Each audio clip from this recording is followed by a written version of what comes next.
Pasko ni VNC, masaya nga ba ito? At may handaan nga bang nagaganap? Ano-ano kaya ang mga pangyayari? Yan po ang ating pag-uusapan mga kaibigan sa video na ito at bibigyan na din po natin ng reaction yan. Bago po ang lahat, magandang mapagpalang araw po sa lahat. Maraming salamat po sa pagdalaw at walang sawang pagsuporta sa aking munting channel. Maraming salamat po, ang channel na ito ay hangarin ang maghatid sa inyo ng mga latest reaction patungkol sa mga beneficiaries ng Kalingap. Suportahan pala po natin palagi ang ama at founder ng Kalingap na si Kuya Val Santos.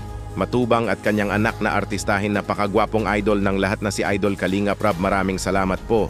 VNC na tinaguriang artistahing labandera na may hawig ni Marian Rivera, maraming nga ang naantig sa kwento ng buhay niya. Isang napakamabait na bata, napakamasipag, nagsusumikap para di mahinto sa pag-aaral, nag-sideline ng paglalabandera para may allowance sa eskwela, kaya deserve po talaga niya ang maabutan ng tulong ng Kalingap. Kasi ang mga tinutulungan naman po ng Kalingap ay yung mga walang kakayanan po talaga sa buhay na makapagtapos ng pag-aaral at hirap po talaga sa pangaraw-araw. At isa nga po si VNC doon. Mataas po kasi ang pangarap ni VNC na gusto niyang maabot at di po talaga kaya ng pamilya nila na sa katuparan ito kasi malaking gastos po talaga ang kailangan para matupad ito. Gusto po kasi ni VNC na maging isang flight attendant at alam naman po natin na di po talaga biro ang gastos sa pag-aaral dito. Kaya napakalaking blessings po talaga sa buhay nila VNC ang matagpuan at matulungan ng programa ng Kalingap.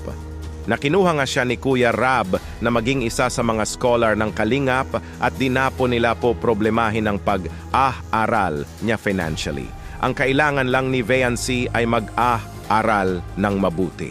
At alam naman po natin na yun po talaga ang gagawin niya kasi once in a lifetime lang po talaga ang opportunity na ikaw ang isa sa napiling matulungan ng Kalingap.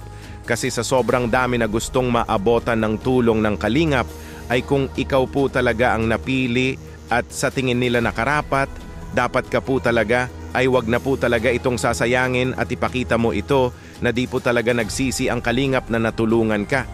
Sa nakikita naman po natin sa vlogs kay VNC at sa pamilya niya, ay makikita mo naman talaga na isa po talagang mabuting mga tao sila at pinapakita naman po nila ang totoo sa harap ng kamera at di magplastikan.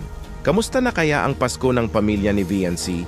Binisita nga ito nila Kuya Rab at nadatnan nga nila ito na may ginagawa. At ito nga ang paggawa ng walis tingting, nagulat nga si Kuya Rab kasi magpapasko na. At ito ang ginagawa nila. Dito mo talaga makikita na hirap po talaga sila sa buhay at sabi nga ni VNC na kailangan po talaga nila itong gawin kasi walang-wala po talaga sila. Kahit walang handa nga raw sa Pasko, ay okay lang sa kanila basta lang kompleto silang magkapamilya at walang indang malubhang karamdaman. Kaya nakakaawa po talaga ang kalagayan ng pamilya ni VNC kahit magpapasko. Kaya buti nga na andyan ang programa ng Kalingap na di nakalimot at naghatid po talaga ng tulong.